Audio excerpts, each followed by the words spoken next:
Muy buenos días a todos ustedes. Como bien saben, hoy continuamos con el ciclo de conferencias tituladas Anticorrupción, Transparencia y Democracia en México, una visión a futuro, que la 63ª legislatura del Congreso del Estado Libre y Soberano de Tamaulipas, a través del Instituto de Investigaciones Parlamentarias, han organizado.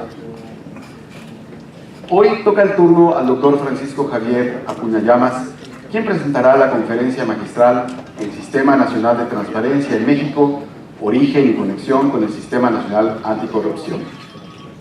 Esta mañana nos honra con su presencia el diputado Carlos Alberto García González, presidente de la Junta de Coordinación Política del Congreso del Estado. Bienvenido, señor.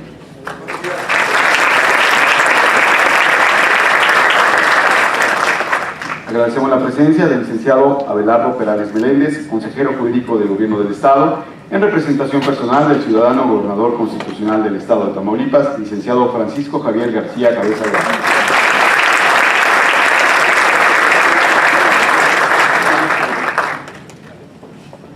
Por supuesto, agradecemos a nuestro ponente, el invitado, el doctor Francisco Javier Acuña Llamas, presidente del Instituto Nacional de Transparencia, Acceso a la Información y Protección de Datos Personales, el INAI.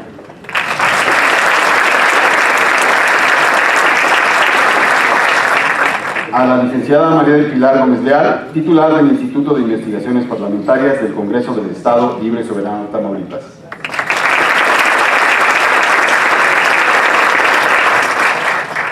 Funcionarios federales, estatales, municipales, invitados especiales, personal del Congreso del Estado, medios de comunicación, público en general, bienvenidos todos. Escuchemos a continuación el mensaje del diputado presidente Carlos Alberto García González.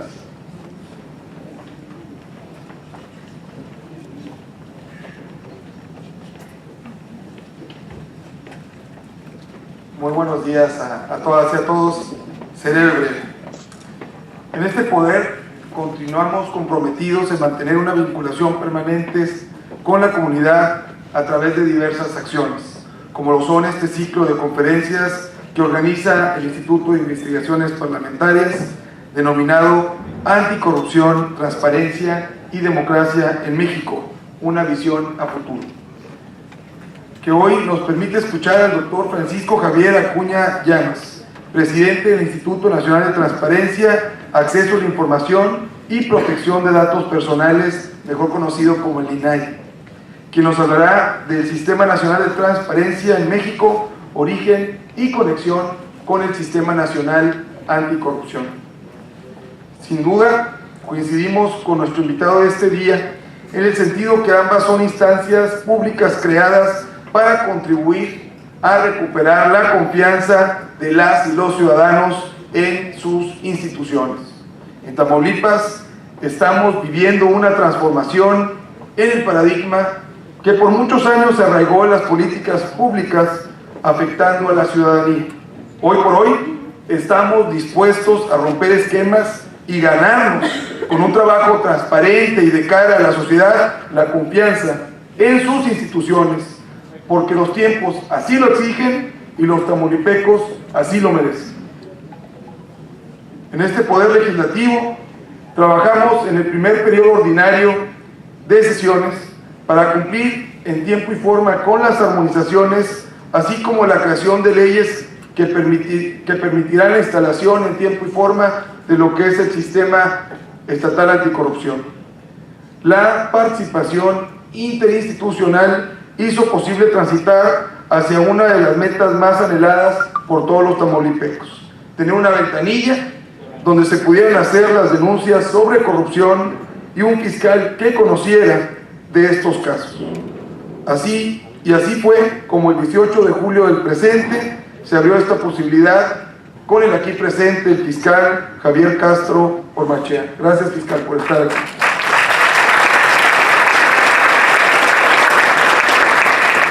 Agradezco también la presencia de varios integrantes de la Comisión de Selección, algunos también que participan ahora ya en la recién instalada Comité de Participación Ciudadana. Están con nosotros aquí los magistrados del Tribunal de Justicia Administrativa. Gracias al consejero jurídico del gobernador por estar aquí, como siempre, en estas conferencias que nos hace el favor de organizar y coordinar la licenciada Pilar Gómez Leal. Muchas gracias, Pilar, y felicidades, de veras. Le dejo ahora sí con mucho gusto y mucho honor el uso de la palabra a nuestro invitado, el doctor Francisco Javier Acuña Llamas, que es nuestro presidente del INAI. Espero que disfruten esta conferencia todos los presentes. Muchas gracias.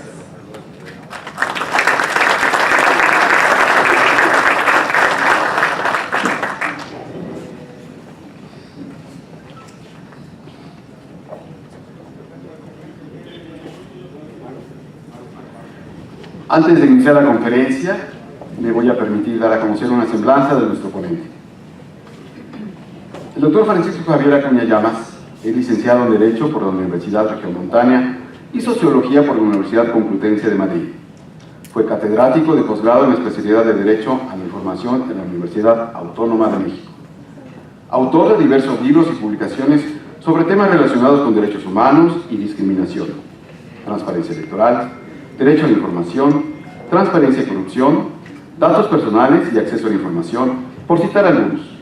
Actualmente es columnista del diario Excelsior y El Financiero en México. Fue coordinador de información, documentación y transparencia del Tribunal Electoral del Poder Judicial de la Federación del 2011 al 2014. El 14 de mayo del 2014 rindió protesta como comisionado del Instituto Federal de Acceso a la Información Pública y Protección de Datos, entonces IFAI.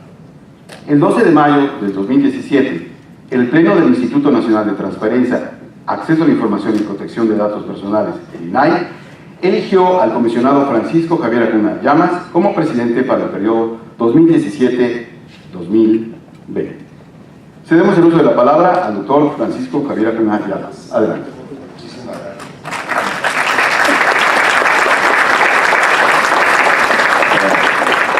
Tengo que reconocer la gratitud con la que me apersono en esta ciudad Victoria capital de este estado de Tamaulipas, al que acudimos ahora con la alegría cívica de reconocer que se regeneran las condiciones políticas en el estado, y lo digo porque como comisionado del INAI vine en ocasiones anteriores, siempre con el mismo júbilo y con la misma intención, pero hay una serie de señales promisorias que en política hablan de una nueva era para Tamaulipas, de estabilidad pública, de regeneración de las condiciones, y qué bueno, porque el país lo merece. Tamaulipas, como parte de México, merece, lo dijo el señor diputado, merecen los tamaulipecos tener un mejor momento, el país merece un mejor momento, y esos daños de la realidad que nos afectan a muchos lados del México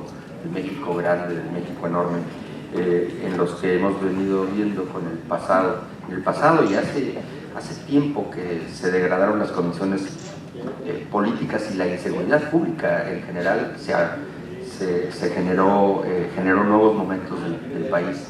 Se habla por eso de un México intermitente o de un Estado intermitente, ahí donde las condiciones mínimas para el desarrollo de la vida pública se demeritan por razones de inseguridad, por razones de precariedad.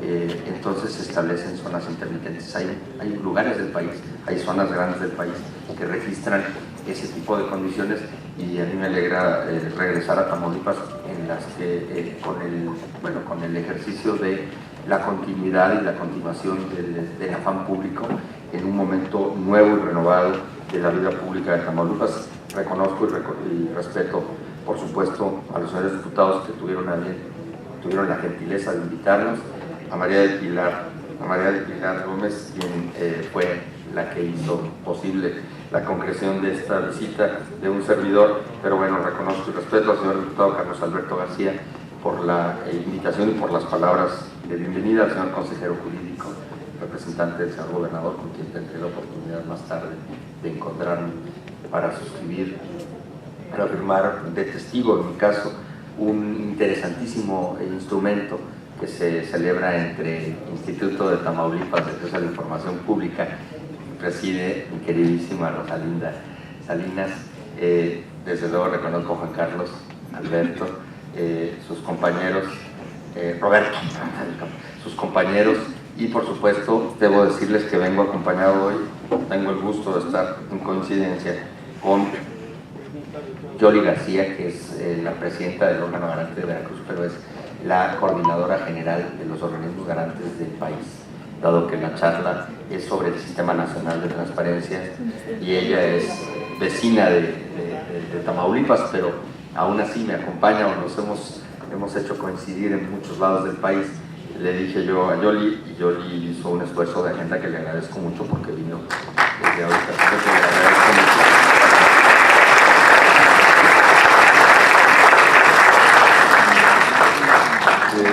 Al señor fiscal, también reconozco su presencia, no menciono todos los nombres.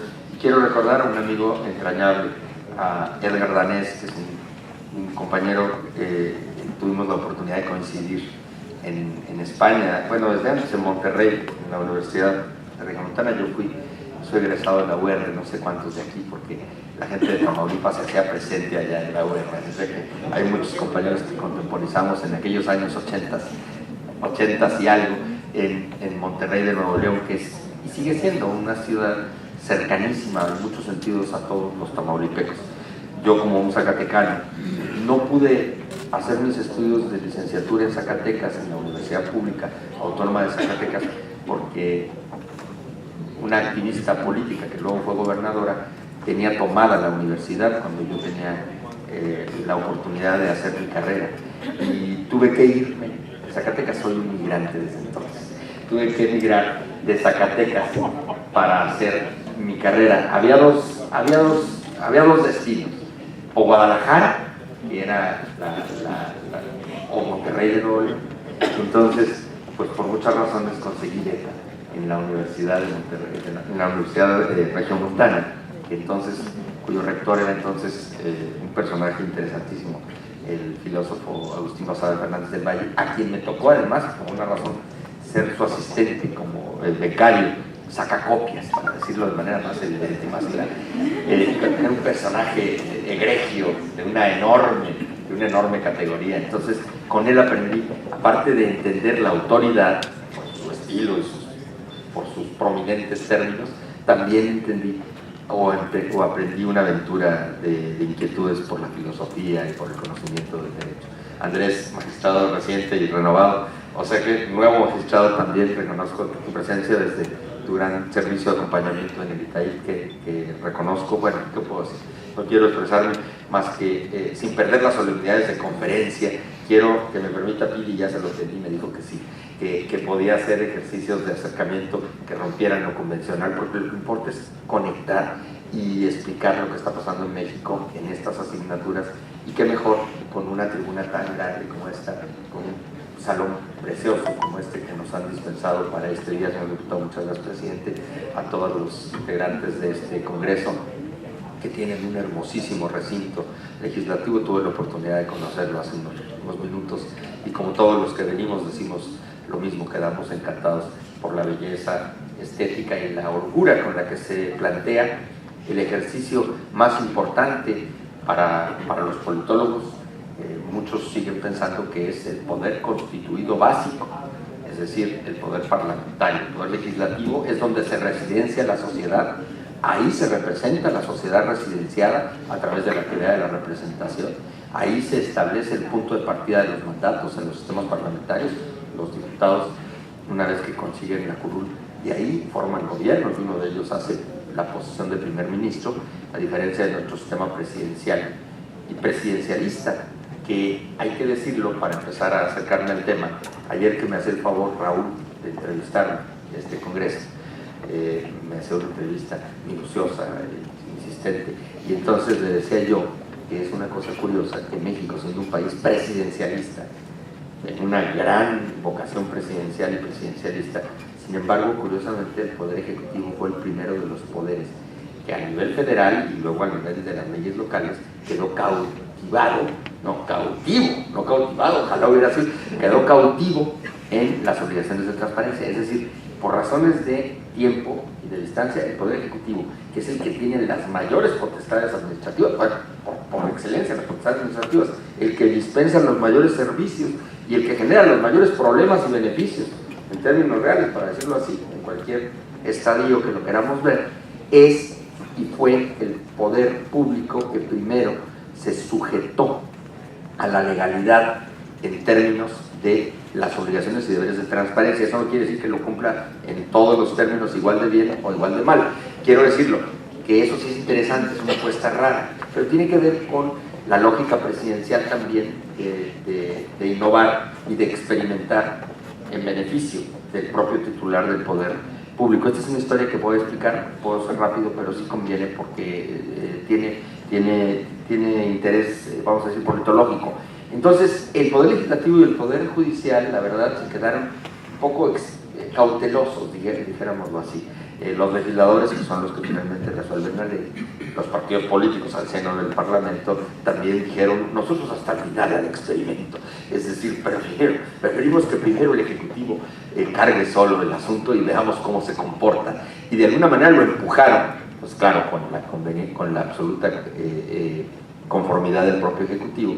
Esto lo digo en términos históricos, quiere decir que cada lugar se dio el mismo proceso, pero es el Poder Legislativo los poderes legislativos llegaron después a la sujeción completa. Legalmente es la misma, ellos ensayaron los diseños, ellos los hicieron, finalmente las leyes de transparencia se vinieron en cascada, y es a lo que me quiero referir. Este año, el 6 de diciembre, se cumplirán 40 años del inicio de la transición a la democracia de México. En el 6 de diciembre de este año se completarán 40, cuando don Reyes Heroles, Jesús Reyes Heroles, convenció al Ejecutivo en ese tiempo, López Portillo, que había llegado a la presidencia sin ningún tipo de oposición. Prácticamente él decía en mofa que con el voto de su mamá podría haber ganado la presidencia de México. Y sin embargo, en una interesantísima gestión de evolución política, el régimen hegemónico de aquel momento se dio cuenta que la legitimidad estaba aquejada y estaba maltrecha, y que tenía que recambiar situaciones para regenerar condiciones de legitimidad. Y ahí inició una senda de 40 años de procesos de liberalización política ininterrumpidos. 40 años. Para algunos la transición a la democracia se resolvió en el 2000, o se culminó en el 2000 cuando vino la alternancia. Otros politólogos siguen pensando que no dejó de resolverse y que todavía ahora tenemos flecos. Desde luego que lo que sí podemos decir es que han sido ininterrumpidos estos procesos. Pero bueno, ¿por qué importan este motivo y estos años? ¿Por qué lo digo aquí? Porque hace 40 años hubo 3 señales con las que inició la transformación democrática de México. Hace 40 años. Primero fue la LOPE, la Ley de Organizaciones y Procesos Electorales. Nació ese año. ¿Para qué? Para fundar un sistema nacional de partidos políticos. Después del presidente que ganó por el partido hegemónico y que no tenía competición, era evidente que se requería que hubiese condiciones de sistema de partidos políticos. Segundo, se decretó la amnistía para los presos de conciencia que se encontraban sobre todo en Lecumberri, la Bastilla Mexicana. Ayer tuve la oportunidad de ir a un evento al Archivo General de la Nación, y ahí decía yo, precisamente rememorando, que un ejercicio de democracia fue que en esta prisión, donde se torturó y se privó, sobre todo se castigaba la libertad de pensamiento y de opinión distinta, se incardinara el Archivo General de la Nación.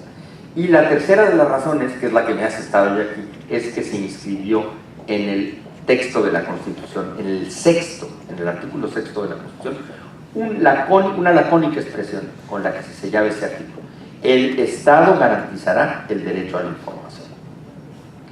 Y ese asunto se quedó durmiendo 25 años, hasta que vino la Ley Federal de Transparencia y Acceso a la Información Pública, que nació en 2002 para tener inicio en 2003. Salvador Nava Gomar, que es quien organizó este ciclo y que es un amigo muy querido, y yo tuve la oportunidad con él de ser de los iniciadores de esa aventura que en el año 2001 a 2002 nos llevó a conocer y a ver nacer la primera Ley Federal de Transparencia y Acceso a la Información Pública. En Sinaloa se había ensayado una ley primigenia, y en Jalisco una ley posterior, pero en realidad a partir de la Ley Federal se vino lo que fue el inicio de de la formación de un sistema lento de transparencia en todo el país. Y Salvador Seguro, en su conferencia inaugural de este ciclo, habrá dicho, como es inevitable, que la transparencia como tal es una figura o es una solución, vamos a llamarle, llamativa, atractiva, atrayente, pero no es jurídica, es la publicidad de actos y normas públicos, publicidad de actos y normas, los que nos dan la certeza de haber entrado a lo que Norberto Bobbio prometió, llegar a constatar que el poder público se haga o se efectúe en público. Y esa es la cuestión. Hay que distinguir entonces transparencia y acceso a la información pública. A partir de ese momento, lo que sí podemos asegurar es que inició un lento proceso de convertibilidad de máximas y lógicas. Lo decía yo ahorita en la entrevista que hacían unos compañeros de los medios hace unos minutos previos a esta charla con ustedes.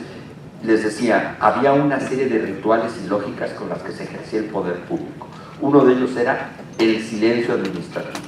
El silencio administrativo se convirtió en México en una institución que establecía la famosa negativa ficta. Si tú preguntabas a la administración cualquier cosa y no había conveniencia o consideración de la administración, me refiero cuando hablo de la administración a todas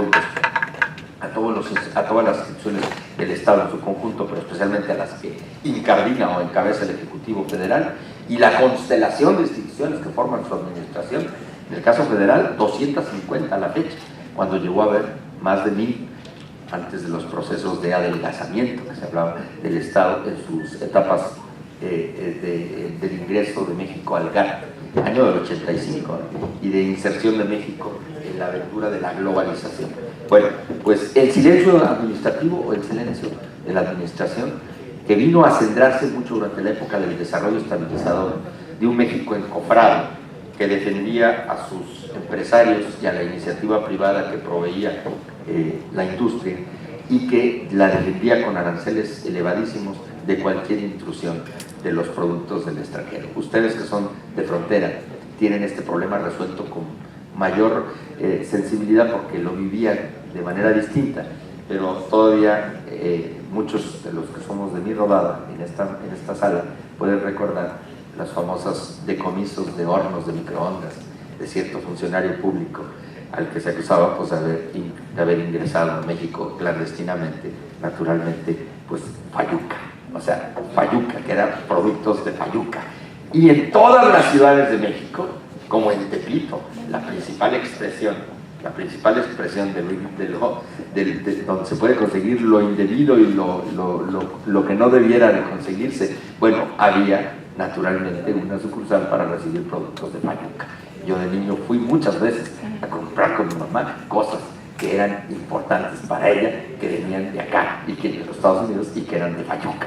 Pongo estos ejemplos porque pueden parecer algunos que son cosas que pasaron hace tanto, pero eso nos expresa las dimensiones de un México en transformación agigantada. O sea, lo que ha pasado en México en los últimos 40 años es verdaderamente proverbial, para bien y para mal, sí, para bien y para mal.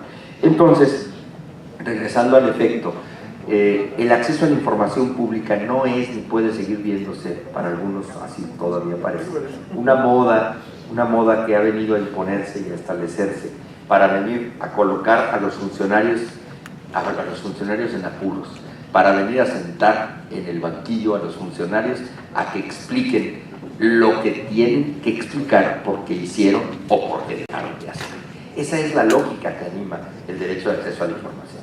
La transparencia la vinimos a resolver por la vía de la colocación en la vitrina de las propias instituciones de todo lo que se hace de manera ordinaria y de manera inevitable, así como en la tienda, en el estante, todo cuanto producto se genera. Así es la lógica de la transparencia, y así debe de hacerse y de cumplirse, que también parece fácil, pero no lo es. Pero por otro lado, está la necesidad que tiene el ciudadano de que le respondan las cosas pedidas específicas, que eso es lo que no aparece en ese conglomerado de informaciones, que son lo ordinario, normalmente lo estadístico, todos los gastos, todos los costos, todos los procesos y todos los efectos que tienen los procesos. Acá la cuestión es la ecuación. Dígame usted señor Estado, ¿por qué pasó tal cosa? ¿Por qué no estuvo sabe quién? ¿Por qué no llegó tal otra? ¿Por qué se tardaron tanto? ¿Por qué en este caso tal y cual cosa? ¿Cuánto lograron de esto? No queda claro, etcétera, etcétera. Y esa es una pregunta permanente que debe de mantenerse continua y continuar. Y es donde cambian las cosas. Las solicitudes de acceso a la información no son solicitudes angustiosas y desesperadas de una población que suplica información, sino son reclamos informativos categóricos que hace un ciudadano que mira de frente a la autoridad, no con tortícolis ni con temor histórico referencial, con esa visión siempre angustiada, entumida, con esa condición entumida de preocupante cuidado, sino más bien con una actitud resuelta, desde luego, serena, de condición, de exigencia. Y esa es la gran distancia que tiene que hacernos imaginar el momento en el cual se pedía a el cual se reclama. Lo que ocurre ahora se llaman reclamos informativos, se les puede llamar solicitudes, pero en su exacta dimensión son reclamos informativos que el Estado debe responder y debe responder con claridad. Y es ahí donde también la ecuación a veces no resulta, porque no es suficiente responder, hay que responder con claridad, con sencillez. El ciudadano común no tiene tantos problemas en la cabeza, me refiero de entendimiento sofisticado, para que le queramos responder con esas tablas, con esas explicaciones tautológicas con las que se le dicen cosas que de verdad prácticamente muchas veces no dicen nada. Y esa es, aunque parezca para algunos demasiado simplista esto, esa es una lógica transformadora de la realidad política. La realidad es que el pacto aquel del que se hablaba con Rousseau, ese pacto social, se tiene que reentender, se tiene que reinterpretar. Por eso cuando el diputado hablaba en este sitial hace unos minutos, cuando iniciaba mi charla, que hay un nuevo proceso de entendimiento público, yo así lo quiero imaginar. Eso es lo que busca precisamente el derecho de acceso a la información en la era moderna. Recolocar el diálogo del ciudadano con el Estado, que no lo había. Y los organismos garantes de transparencia venimos a hacer eso, venimos a ser garantes de un diálogo permanente entre la autoridad y la ciudadanía.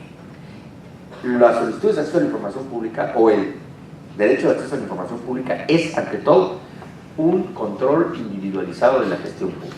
Cada solicitud de acceso que se hace en cada lugar donde se haga está, como con el efecto mariposa, afectando otros aspectos. Y hay solicitudes de acceso, hay reclamos informativos que causan sismos, terremotos en las instituciones en donde ocurren y acontecen. Y no importa quién lo haga, no importa quién lo quiera y para qué lo quiera. Esto no crean ustedes que las autoridades lo acabamos de entender plenamente. Lo podemos decir de discurso, pero a la hora que nos arrinconan las preguntas de acceso, las solicitudes de acceso a la información, ahí donde nos caen, también en el INAI, también en los organismos de transparencia, también nos generan unas enormes sacudidas internas. ¿Pero para qué quieren esto? ¿Pero qué le importa? ¿Pero quién demonios es? Este desgraciado fulanito, ya sé quién es el periodista o es el que quiere hacerme una desventura, el malqueriente gratuito, el rival de toda la vida, el ex cuñado, el ex vecino, el que sea y quien sea, tiene todo el derecho a preguntar, y eso es lo importante, a pesar de que lo quiera solo para fastidiar, a pesar de que lo quisiera solo para amargarme la vida, a pesar de que lo quiera para exhibirme, a pesar de que lo quiera para ridiculizarme.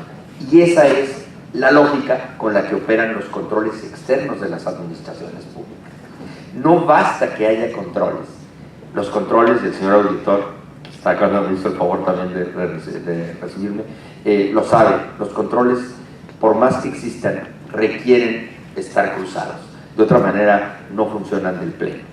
No funcionan plenamente. Los autocontroles perdieron su efecto prometedor hace mucho tiempo, y el control externo de las administraciones públicas, especialmente el que realiza el legislativo o ahora las auditorías superiores de los estados o de la federación, sobre todo el conjunto de las administraciones públicas, es fundamental para darle seguimiento preciso al uso, aplicación, canalización y destino de los dineros públicos.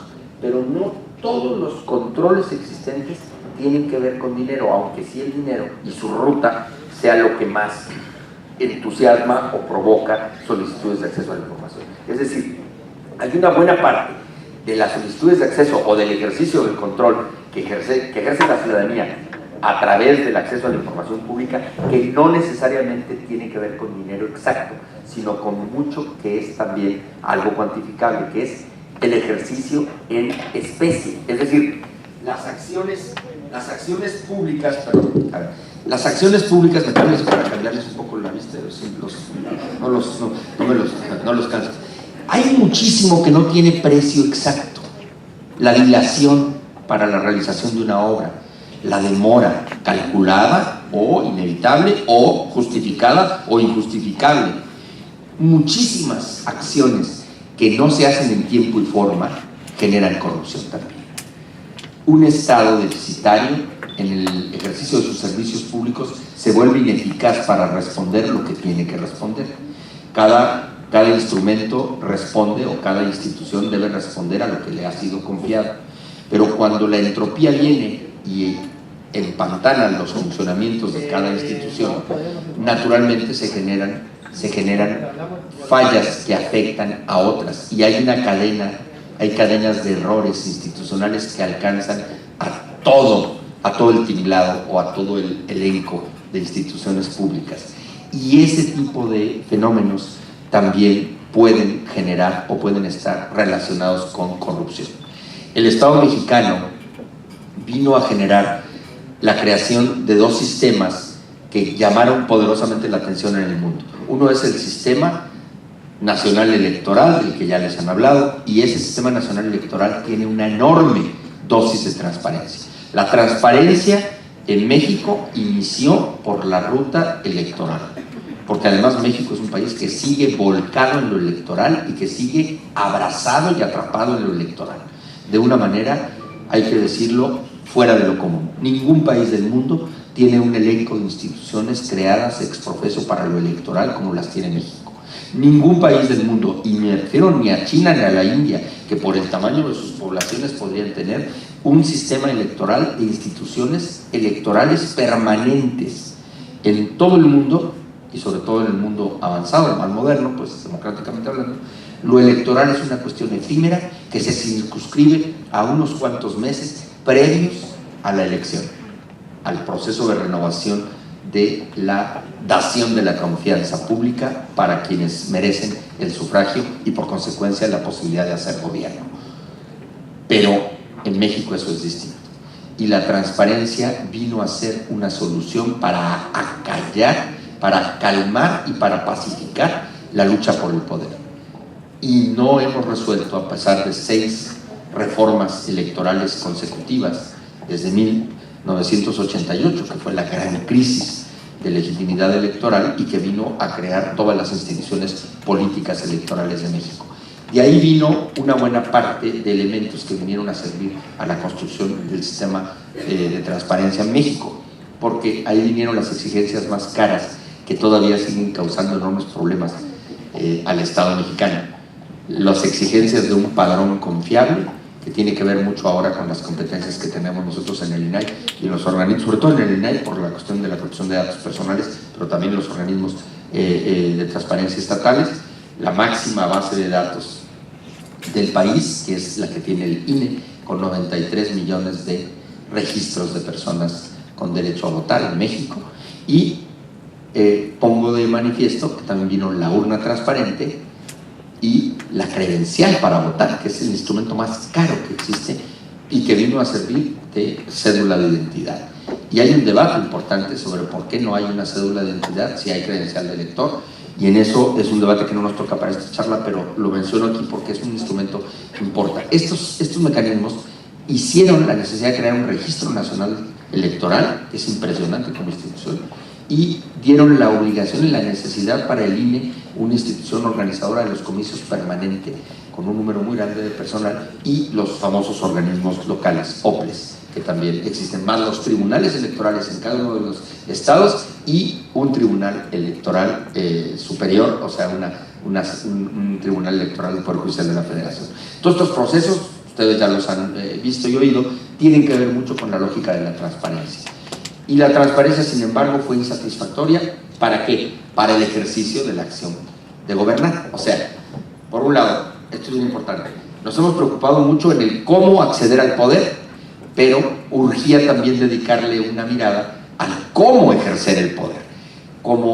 El cómo acceder al poder en términos de razonable competitividad equitativa y piso parejo y condiciones relativas de competitividad básicas para poder garantizar posibilidades de triunfo de cualquiera y no que estuviera predeterminado todo para un partido que ya no fuera hegemónico, pero sí cuando menos dominante. Entonces vino el inicio de otra cauda que es la nuestra, que es la búsqueda de la transparencia en el cómo ejercer el poder, cómo ejercer el gobierno, cómo ejercer la administración, cómo ejercer la actividad de hacer posible con la gestión diaria el cumplimiento de la ley y de las leyes para la satisfacción de los objetivos que el Estado merita. Y es ahí donde nos encontramos. Entonces, en el 2002 nos tocó iniciar esa aventura y en 2003 nació el IFAI, que es el antecedente del INAI, y que era un organismo que era la centinela de la información del Poder Ejecutivo Federal. Sí, de sus 250 instituciones, parecen pocas para ustedes momentáneamente, pero ahí está Pemex, ahí está la SEP, ahí está el IMSS, ahí está el Infonavit, ahí está el ISSSTE, ahí está la Comisión Federal de Electricidad, por ponerles ejemplos así. 250, las instituciones más grandes del país, sin duda, porque es un país que tiene una dimensión federal que irriga con sus servicios todo el país. O sea, todas las entidades federadas están conectadas a los servicios de estas instituciones federales que nos proveen servicios básicos, educativos, de salud, de electricidad, de programas de Cedesol, de la SARCH, que era la SARCH. Los viejos de aquí sabemos de qué hablo cuando digo la SARCH. Ahora se le llama Zagarpa. Bueno, pongo esta referencia para tratar de hacerles más, ya empiezo a notar caras así como de que, ay, qué desagradable, que no llegue a cosas más novedosas. Es que es lo novedoso que se haya podido imaginar el ciudadano una constelación de instituciones públicas. Si ustedes momentáneamente se colocan en mí, como si fuese yo aquí, por ejemplo, háganse de cuenta que veo en ustedes el conjunto de instituciones públicas. Imagínense cada uno de ustedes si se quisieran representar a una institución, la que sea. El ciudadano mexicano ve el techo federal y voltea y son 862 instituciones públicas, que son las que le toca ahora acompañar al INAI. Los tres poderes, sí señor.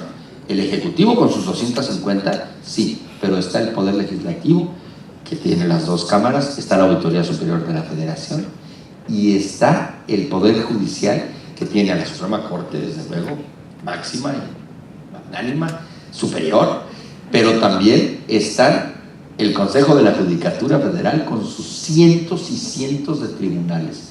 Jamás Montesquieu, cuando imaginó y planteó la separación de los poderes públicos, jamás imaginó que los jueces iban a lograr convertirse en juzgados. Él pensó en el juez, como en el dilecto y el eminente jurista, el conocedor, el sabio del pueblo, que iba a dictar sentencia sobre un caso concreto.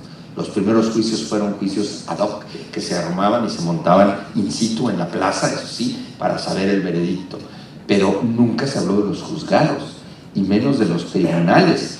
Y esa administración pública de lo judicial, que es una red capilarmente tejida de instituciones y de oficinas públicas, que se han burocratizado inevitablemente porque el país es muy grande. Entonces, en el ámbito de lo federal, son cientos de juzgados y tribunales que hacen una constelación de juzgados y tribunales en las que todo trámite y todo servicio es determinante. Y todo eso importa para motivos de transparencia. Y el Poder Judicial de la Federación, por lo enorme que parece y que además lo es, también es un sujeto obligado que tiene que ser acompañado y cuidado por el INAI. Pobres de nosotros los comisionados del INAI, que apenas somos 7 y somos, sin embargo, los obligados a estar acompañando a todo este conjunto de instituciones. Y por si les faltaba a ustedes que querían todavía o pensaban que ya con estos éramos ¿Eran suficientes? Pues todavía nos falta agregar a los partidos políticos, los 9 de nivel nacional, y todos los sindicatos públicos y las universidades públicas, y por consecuencia hacen 862 instituciones que tenemos que acompañar, los comisionados del INAI. Pero el IFAI, que era IFAI, se comportaba con cierto dejo federal, de centralismo federalista, de centralismo inevitable, porque era la casa, era el prototipo de la institución de órgano garante. Los organismos garantes de los estados, ustedes saben, yo soy de Zacatecas, soy de pueblo, no soy chilango, pues desde la dimensión clásica con la que vemos siempre la capital, que además la quiero mucho, pero digo, les puedo asegurar que entiendo la dimensión local desde las regiones, pues, y entonces nosotros tenemos que entender que nuestra realidad local es distinta. Los estados, por más grandes que sean o por más ricos que fueran, algunos son más que otros, tienen más recursos, tienen más condiciones. Bueno, como quiera, pues no se pueden comparar las dimensiones de las regiones con la del centro. Y aunque hay un federalismo de promesa y que está en construcción permanente, pues sigue habiendo una enorme vertiente centralista en el país que es inevitable. Bueno, el IFAI de alguna manera quiso comportarse o empezó a servir de modelo, de referencia para que los órganos garantes de los estados que empezaban a nacer se parecieran. Y yo alguna vez le dije a los del IFAI, que eran los comisionados anteriores a que nosotros llegáramos, yo les llamo los antepasados, y yo les dije, oigan, pero es que ustedes se equivocan profundamente, porque ustedes tienen muchísimo menos competencia y autoridad que la que tienen en proporción los organismos garantes de los estados. Los órganos garantes de los estados son competentes para todo el poder público del estado en su conjunto. O sea, los órganos garantes de los estados sí pueden inspeccionar y revisar y acompañar el proceso de información de todo el estado en su conjunto. Ustedes solo del Ejecutivo Federal, desde luego que no es menor, pero es solamente el Ejecutivo Federal.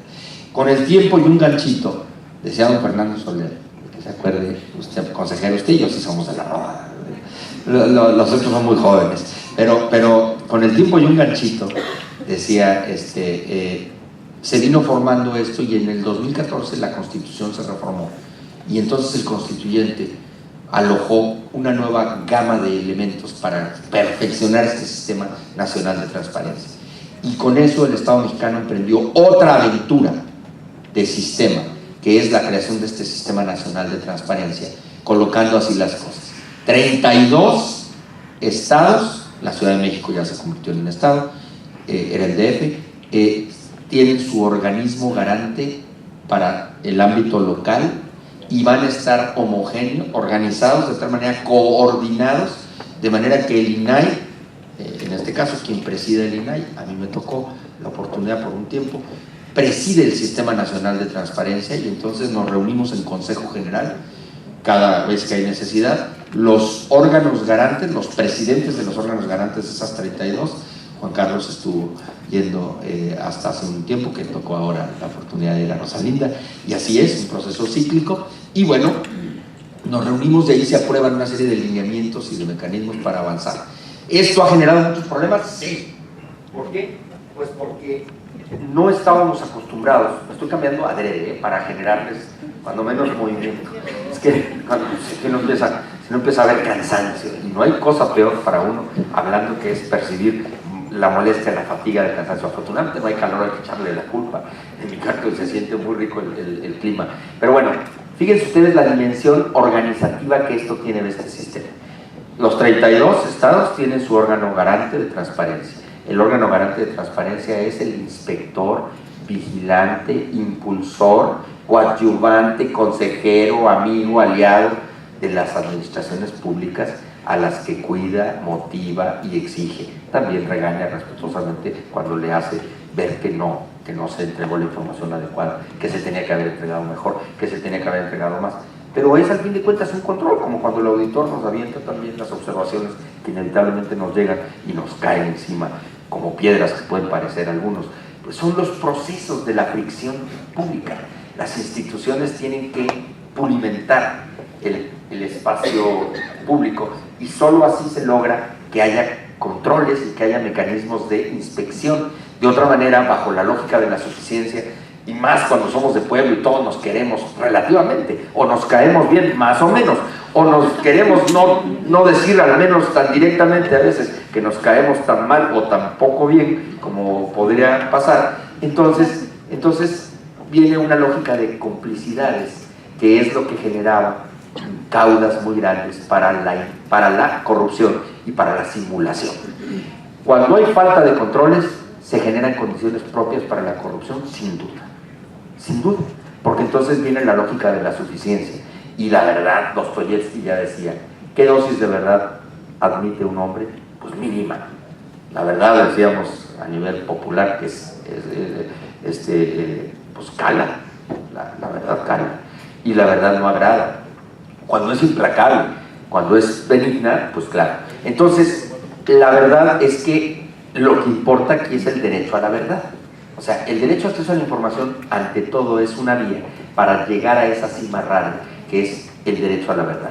Y en Europa se ha reconocido ahora que los ciudadanos tienen el derecho a una buena administración pública. No solo a que exista una administración de lo público, ese es un debate superado en el tiempo, hace muchísimo tiempo. No, el asunto es que ahora, de un tiempo para acá, a raíz de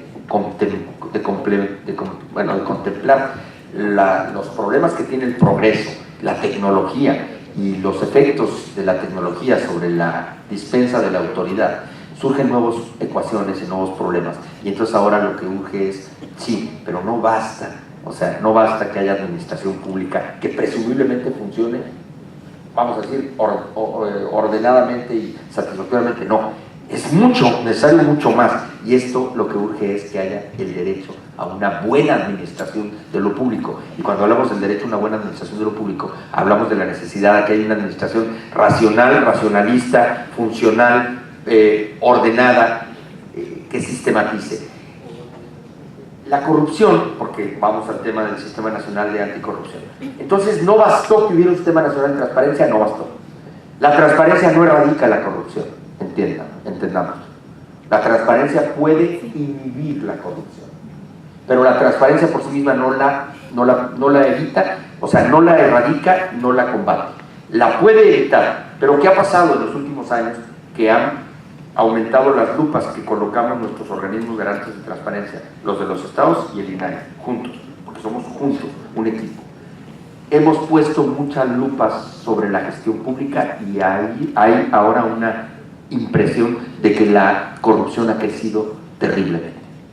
Los indicadores del Latinobarómetro de los últimos años y el informe Pew de hace unos días, que nos deja a todos verdaderamente preocupados, nos demuestran cómo la credibilidad de la ciudadanía en las instituciones se ha evaporado. El ciudadano moderno es un ciudadano rebelde por naturaleza, sí, porque es un ciudadano escéptico, es un ciudadano que además no tiene, como en el pasado, hábitos de sujeción o de docilidad o de, vamos a decir, de admiración hacia el gobernante en términos de idolatría o de admiración bajo el esquema aquel de fascinación por el culto a la personalidad. No, hay una relación más horizontal, pero también hay un ciudadano escéptico, disgustado, así como decía Alain de Benoit en el 68, que los desencantados del 68, estamos hablando justamente a 50 años casi de eso, pues bueno, hay una nueva etapa en la que se da un proceso de desencanto, como en el 68 hubo desencanto de las democracias de aquellos países y México no dejó de ser un sitio de represión como pasó en otros muchos países del mundo. Pues bueno, cada 50 años hay procedimientos parecidos. Aún el ciudadano de ahora, que no tiene que ver nada con el ciudadano de hace 50 años, los millennials, que aquí hay bastantes muchachos jóvenes, algunos sí hay, que veo por ahí, que son representativos de esta nueva era, bueno, pues tienen ellos más, el general de la ciudadanía, motivos adicionales de desencanto, de desagrado. Cuidado, que no con esto quiero más que reconocer que en los sitiales de las mejores democracias, técnicamente hablando, las de los países más avanzados, hay otra cosa que se llama abulia, hay otra cosa que se llama anomia, que es desgano por la democracia en sus efectos finales. ¿Por qué? Porque finalmente, como casi todo funciona bien en el procedimiento democrático moderno de esos países, ya no hay entusiasmos, ni brío, ni ilusión. Pero eso es triste. Mejor hablemos de los países emproblemados, en donde hay júbilo por vivir, al menos coraje por vivir. Y entonces el coraje cívico, que es el que tenemos ahora en nosotros, en una sociedad tan dispareja, con tantas dificultades, con tantas asimetrías, hay que tener enjundia. Y eso es lo que ha caracterizado a México. Por eso México está reconocido en índices como un país con mucha alegría. Pues sí, con mucha alegría y con mucha lozanía y con mucha picardía y con mucha simpatía y con mucha sinvergüenzada en términos de la manera como vamos por la vida del mexicano en general, pues ironizando, tribalizando a veces con trivialidad problemas que nos aquejan. Pero regreso al punto de la necesidad del sistema de anticorrupción.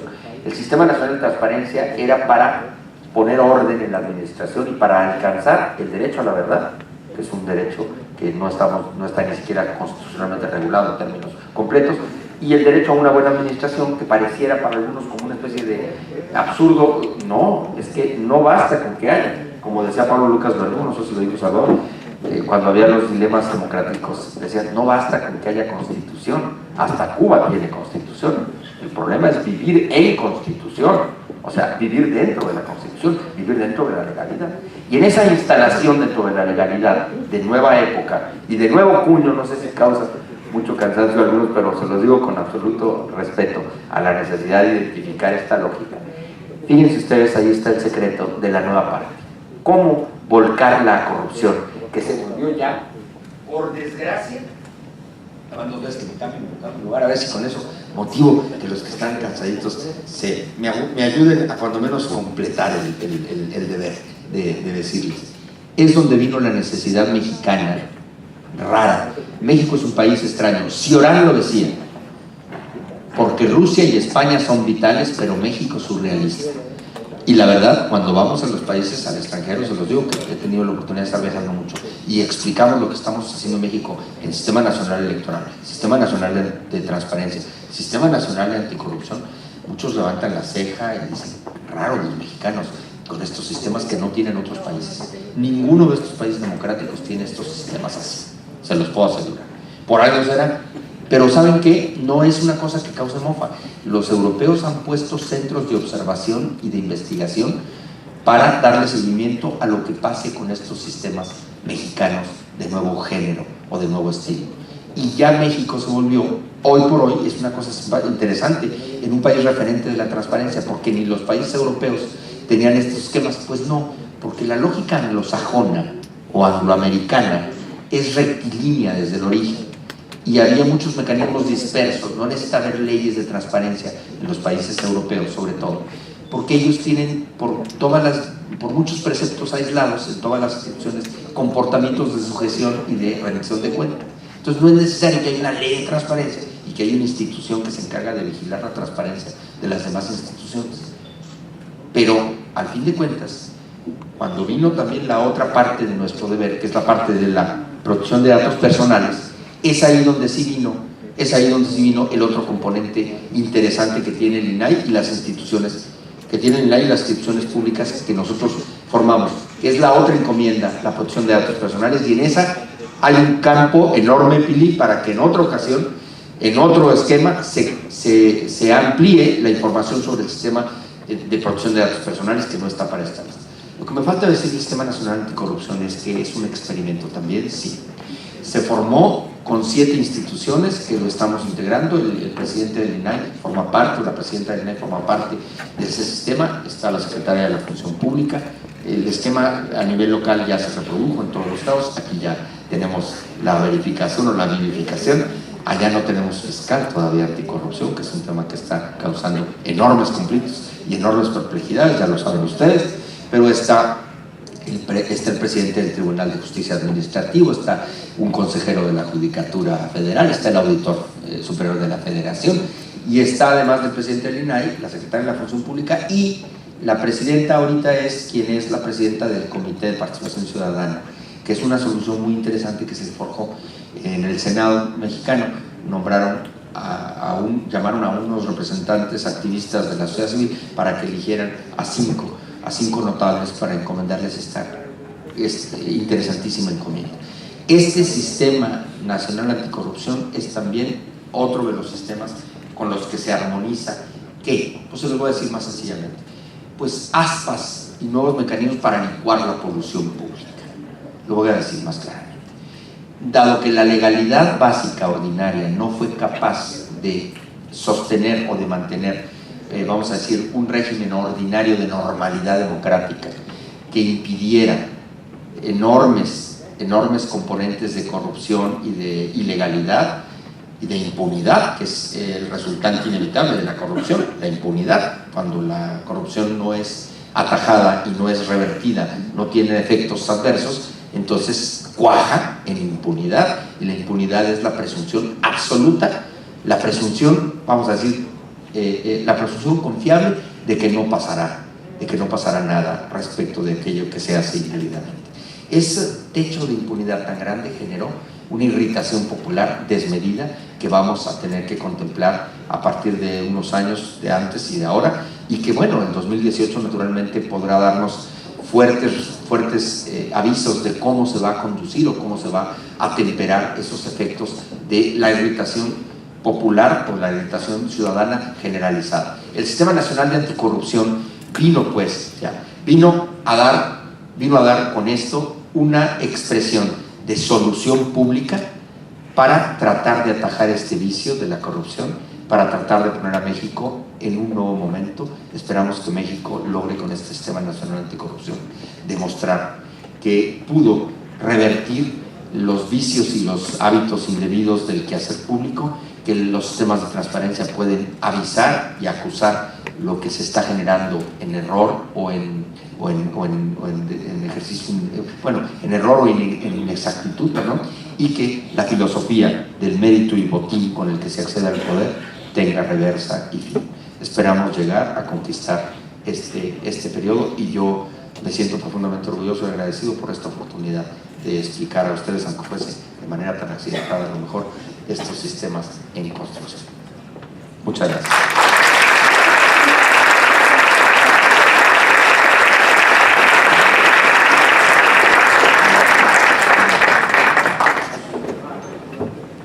Muchísimas gracias.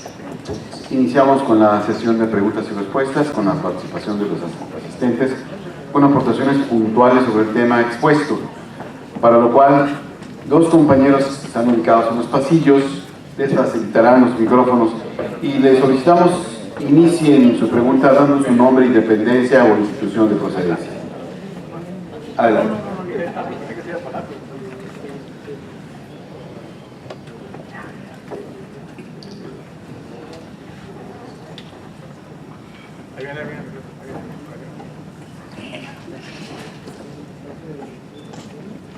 Sí. Muy buen día a toda la distinguida y amable audiencia. Doctor Francisco Javier Acuña Llamas, su servidor, profesor y licenciado Valentín Jiménez Mora, trabajo para la Secretaría de Educación Pública. El hecho que el Instituto Nacional Electoral se constituya como un organismo autónomo nos da la impresión de que no pudiera estar supeditado a la vigilancia del Instituto Nacional de Acceso a la Información. Y esto me viene a la mente por aquel personaje que, como usted acaba de ponerlo de relieve, no lo mencionó, pero muchos lo están mencionando, que solicitaba voto por voto y casilla por casilla, y que finalmente quienes estamos o hemos estado inmersos en diferentes procesos electorales, constatamos que los votos solamente se cuentan una vez y se cuentan en la casilla. La ley faculta que en condiciones de que el paquete esté visiblemente dañado, solo entonces se aperturará y se contará. Conclusión: el acceso a la información del ciudadano es nugatoria. ¿Qué me dice al respecto? A ver, le contesto. Primero, la sujeción del INE, por supuesto que es sujeto obligado, los consejeros están plenamente reconocidos de ello y ellos saben que nosotros estamos permanentemente, ya hemos resuelto recursos de acceso a la información en los que hubo negativa o resoluciones del INE sobre acceso a la información que no dejaron satisfecho al que lo reclamó, fue ante nosotros con recurso y hemos dicho al INE, entrégale esa información que tú consideras que es reservada, es pública, se la tienes que dar. Ahora, los partidos políticos, los 9 ahora a nivel nacional, eran antes sujetos obligados indirectos del acceso a la información, lo hacían ante el INE. Ahora la gente ya les reclama directamente la información a ellos y ya estamos en el INAI resolviendo los recursos respecto de los partidos políticos. Acabamos de hacer una evaluación diagnóstica nosotros de las 862 instituciones de transparencia y el INE obtuvo un alto porcentaje vamos a decir, del grado de cumplimiento de las obligaciones y se dio por reconocido. Sobre lo que dice, una cosa es el acceso a la información que nosotros vigilamos y otra cosa es los procedimientos de escrutinio y de legalidad o de validación o convalidación de los procesos electorales que desde luego corresponden exclusivamente a la autoridad electoral. Ahí nosotros no nos metemos ni nos podemos meter porque nosotros no suplantamos al INE en la autónoma capacidad que tiene para organizar los comicios y para regular una enorme cantidad de campos. Vamos a tener una serie de eventos permanentes con ellos para que toda la gente que tiene alguna duda sobre si hay una relación de nosotros que vengamos a ser intrusos, pues el INAI no puede ser intruso en los procesos electorales, no, ni las instituciones, ni los organismos locales de transparencia, pero coadyuvamos con una parcela de la información que es pública y que tiene connotación electoral. Pero digo, hay una conciliación en eso, no hay conflicto. Y el otro son los reclamos, los procedimientos de convalidación de las elecciones y la calificación de la elección presidencial, que finalmente la resuelve el Tribunal Electoral por encima del INE, y también al Tribunal le observamos y le vigilamos sus procedimientos administrativos. O sea, nosotros no vigilamos los procedimientos jurisdiccionales ni de los jueces, ni de los magistrados electorales, y tampoco entramos, ya dije yo, en colisión con los procedimientos electorales que realiza el INE por sí mismo. Muchas gracias. Sí, cómo no, a sus órdenes.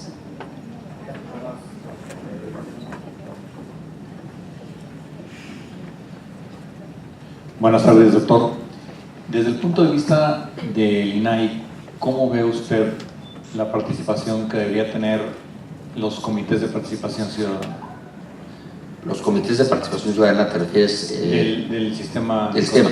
Bueno, el comité de participación ciudadana está formado por personas muy reconocidas de la sociedad local o federal, en este caso nacional, y ellos deben motivar con su ejemplo, con su actitud, con su, vamos a decir, con la fortaleza de su imagen y su prestigio, a motivar ideas para ir construyendo una política o una serie de políticas públicas para la anticorrupción. Está todo por hacerse. Nosotros ahí ya hemos tenido 4 sesiones ordinarias del Sistema Nacional Anticorrupción en México y varias extraordinarias. Ya hemos aprobado, a propuesta del Comité de Participación Ciudadana y de sus integrantes, Jacqueline Pechar es la que preside ahora, propuestas para generar lineamientos para evitar o inhibir corrupción en nombramiento de fiscales, en nombramiento de jueces, en nombramiento de órganos garantes de control o órganos internos de control. Es decir, ha habido y hay una senda de proyectos para estar revisando la legislación, ahí donde hay errores de construcción legislativa que producen nichos o caudas de corrupción o de falta de eficacia de las instituciones controladoras. Hay un gran campo. Quienes sean integrantes de este comité de participación ciudadana de Tamaulipas tienen el deber de estar inspirando, de estar motivando propuestas para que los integrantes del sistema estatal de corrupción, anticorrupción, las aprueben y naturalmente se sumen a la tarea que ya decía yo de licuar la polución del ambiente, pero sobre todo los integrantes de ese sistema, de ese comité de participación ciudadana, tienen la inmejorable oportunidad de dignificar su condición y de demostrar que se puede construir desde una lógica de la inspiración y de la motivación de propuestas que vengan a fortalecer la credibilidad en las instituciones públicas. Porque el problema que tenemos en México ahorita es que si abonamos en el descrédito de las instituciones públicas, la casa pública se viene abajo. Y cuando se viene abajo la credibilidad seguridad y la casa pública, las instituciones públicas son humanas, están encarnadas por personas que somos como todos de carne y hueso, con errores, con defectos, con limitaciones. El problema es que si abonamos una lógica nugatoria de la credibilidad de las instituciones públicas, vienen entonces lo que son las soluciones extremas, como son la anarquía y los procedimientos aberrantes que tienen que ver con la lógica de la supresión del Estado. Entonces, yo francamente creo que nuestro deber es abonar a la credibilidad de las instituciones desde dentro. Por eso festejo quienes hayan sido o sean integrantes de estos comités de participación, porque pueden ahí dar mucho y sobre todo respaldar con su prestigio y su credibilidad. Muchas gracias. A ver, el señor, sí, amable. Sí, doctor, buenos días. Gracias. Buenas tardes, perdón. ¿Cómo, en su experiencia que tiene usted como comisionado presidente del INAI, cómo percibe usted a la ciudadanía, una ciudadanía activa, una ciudadanía pasiva, y qué nos haría falta para estar a la altura de otros países donde no tenemos estas leyes y que ellos pues que están a la vanguardia? Mira, lo decía yo hace rato con la entrevista, el derecho de acceso a la información es un derecho incipiente, no lo ha estrenado la inmensa mayoría de los mexicanos. Es un derecho que no lo ha estrenado la gran mayoría de los mexicanos. Somos 120 millones de mexicanos. Si un número mayor de mexicanos todos los días ejerciera su derecho a saber, su derecho a preguntar, su derecho a exigir respuestas, te puedo asegurar se vigorizarían las instituciones públicas. Claro, aumentaría el trabajo para los órganos garantes, que de por sí tenemos un presupuesto ínfimo, que no está de más reconocer que es importante darles el presupuesto mínimo básico, que no lo tienen, no lo tenemos, pero sobre todo los estados, y lo debo decir aquí, no porque estén mis amigos, pero lo digo, merecen tener más respaldo para poder ser lo que tú decías, ¿no? Cautivar. Mucha gente no se ha atrevido a estrenar su derecho a saber, porque saben que no tiene ánimo de hacerlo también. O sea, mucha gente no tiene vocación porque dice, va a ser lo mismo. Me van a volver a responder con una tontería, me van a salir con una vuelta. Ahora, las instituciones públicas también respondemos, vamos a decir, somos asistemáticos, no respondemos adecuadamente. Cada vez que tenemos la oportunidad de responder, debiéramos estar entusiastas para responder de la mejor manera, pero también el cansancio institucional por falta de recursos, por burocracia, por procesos internos que son absurdos, que no nos ayudan, nos hacen a veces responder mal a la ciudadanía, y entonces es un círculo negativo que se ha generado de desprecio del ciudadano. Una cosa es que ya no nos aprecien los ciudadanos a las autoridades, pero otra cosa es que nos desprecien, y el problema está entre lo que es la irritación y otra cosa es el repudio. Entonces, la ciudadanía debiera encontrar, sobre todo las organizaciones de la sociedad civil, que aquí también hay algunas representadas, deben ejercer con mayor énfasis su actitud cívica permanente de seguimiento de cada obra y de cada acción. El INAI acaba de poner una serie de menciones para dar seguimiento a la reconstrucción nacional, la reconstrucción por motivo de los sismos. Es un ejercicio interesante que debiéramos seguir desde acá también, no nomás a los estados donde hubo mayores afectaciones por los sismos, sino desde cualquier parte del país se puede dar seguimiento. Ayúdenos a exigir, porque la exigencia permite y repercute. Yo pido que se tenga esa consideración y solo así podremos saber, pero muchos mexicanos no han estrenado pues su derecho a saber. Animémonos. Sí, cómo no. Bien, una última pregunta. Con mucho gusto. Doctor Francisco Javier Acuña Llamas, nuevamente bienvenido, Victoria, qué gusto tenerlo nuevamente entre nosotros. Escuchando con atención los comentarios que ha precisado y que ha matizado perfectamente, no resisto la oportunidad de consultarle cuál es su lectura, cuál es su opinión de un momento, digamos, que presenta un síntoma, no sé si alarmante, no sé si desalentador, y me gustaría conocer cuál es su opinión. Hace unos días el doctor Kaiser Aranda compartía una reflexión en la que señalaba que actualmente enfrentamos una situación de particulares condiciones en la historia de la República. Es decir, en días recientes renuncia el Procurador General de la República, la ley orgánica de la Fiscalía Anticorrupción sigue sin expedirse por parte del Poder Legislativo, Efectivamente, ya lo mencionó, no ha podido designarse al fiscal anticorrupción. En días pasados renunció el fiscal especializado para la atención de los delitos electorales. Sigue pendiente la designación de los magistrados anticorrupción, especializados en anticorrupción. Es decir, cuando observamos este fenómeno de ausencias que son motivadas desde la titularidad más alta de la representatividad de la República, me parece que efectivamente se está abonando al descrédito de la institución, de la vida de la República. Es decir, claramente el artículo 87 de la Constitución establece que se protesta guardar y hacer guardar la Constitución y las leyes que de ella emanan. Pero cuando observamos que los principales responsables, tanto a nivel Ejecutivo Federal y Legislativo Federal, omiten deliberadamente, no hace mucho, me parece, escuché la declaración del presidente de la República de decir: designaremos al fiscal anticorrupción después del proceso electoral. Y no sé si esta declaración la fuerza, el mensaje negativo que envía, ¿no? Es decir, anteponer una cuestión de coyuntura, ya sabíamos que venía el proceso electoral, a una obligación expresamente consignada en el texto de la Constitución. Me parece que aquí hay señales, insisto, que deben alarmarnos de reflexionar en torno a lo que acaba de decir, exigir a la autoridad en primera instancia: oye, no es una obsequiosa concesión lo que te estoy solicitando, ese es el cumplimiento de tu deber consagrado en el más alto texto legal que tenemos los mexicanos. En ese sentido, doctor, ¿cuál es su lectura? Entenderás que yo tengo que ser muy cuidadoso con mi respuesta, porque pues, también soy ciudadano y también pienso cosas, pero no me obligues a decir todo lo que pienso. El INAI ha sido muy olímpico en esto, porque son sus sujetos obligados todos ellos, los que has dicho.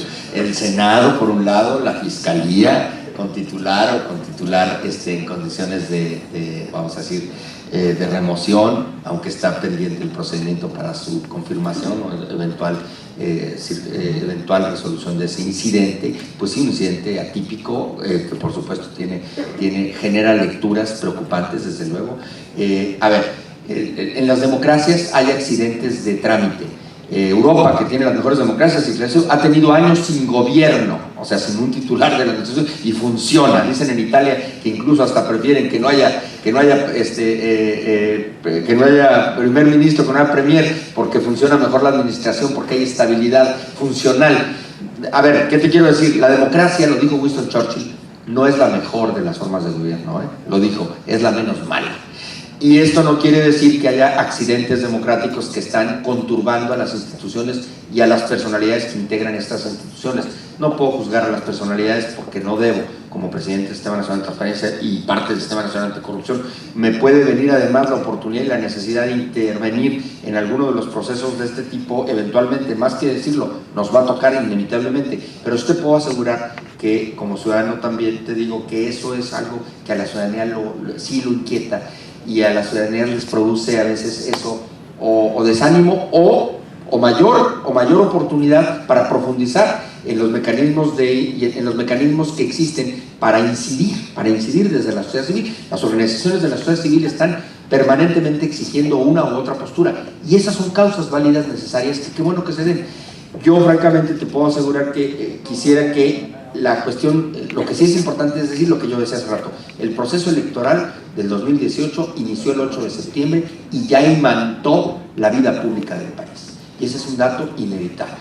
Es decir, todo el país se va a imantar por el proceso electoral del 2018, y todas las instituciones públicas del país, y yo soy encabezo y soy parte de una de ellas, va a tener que acometer su papel bajo una serie de condiciones predispuestas por la capacidad que hay del peso, el gravamen que existe sobre todos nosotros, sobre una determinación tan grande que va a haber con la elección más concurrida de la historia, que además será la federal, pero que no es solamente la clásica de cada 6 años, sino que además hay una concurrencia con la renovación de las condiciones jurídico-políticas de un número importante de estados del país. Entonces, ¿qué te puedo decir? Pues que a pesar de esos incidentes y de esos elementos que permite también la variabilidad de los factores de la vida republicana, a pesar de ello, cabe la oportunidad de hacer instigación desde las vías del acceso a la información. Te puedo asegurar que más allá de lo que ojalá vendría muy bien al país que a todas esas instituciones que seguro les están lloviendo solicitudes de acceso importantes, vinieran más y más para incidir y provocar mayor nivel de respuesta. Pero eso será finalmente un mecanismo de reacción y de incidencia social. Hay que incidir para coincidir. Y es lo único que te puedo decir, porque lo demás, pues ya te diré en privado lo que pienso sobre algunas de las cosas que me dijiste. Gracias.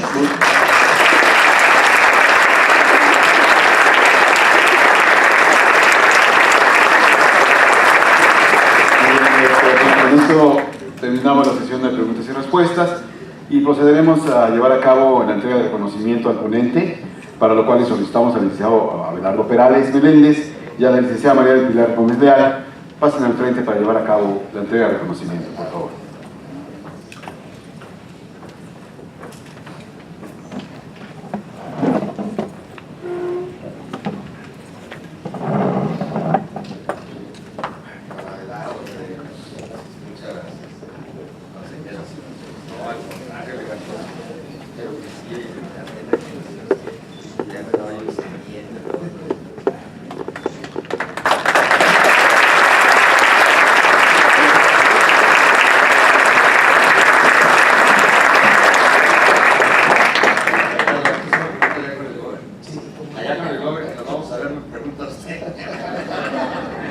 Muchísimas gracias a todos ustedes por su paciencia, generosidad y condescendencia.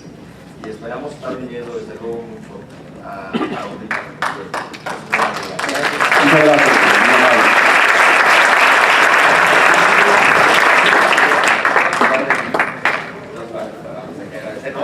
Y agradecí a cada uno de ustedes y reconocer nada más a Yoli García, a ustedes, compañeros municipales locales.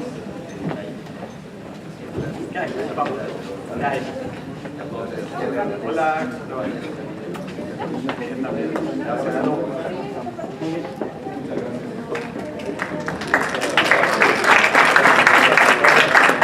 Quiero informar que se subirá esta conferencia a la página del Instituto de Investigaciones Parlamentarias aproximadamente en una semana para que la puedan disfrutar. Muchísimas gracias por su asistencia, que tengan muy buenas tardes. Enhorabuena.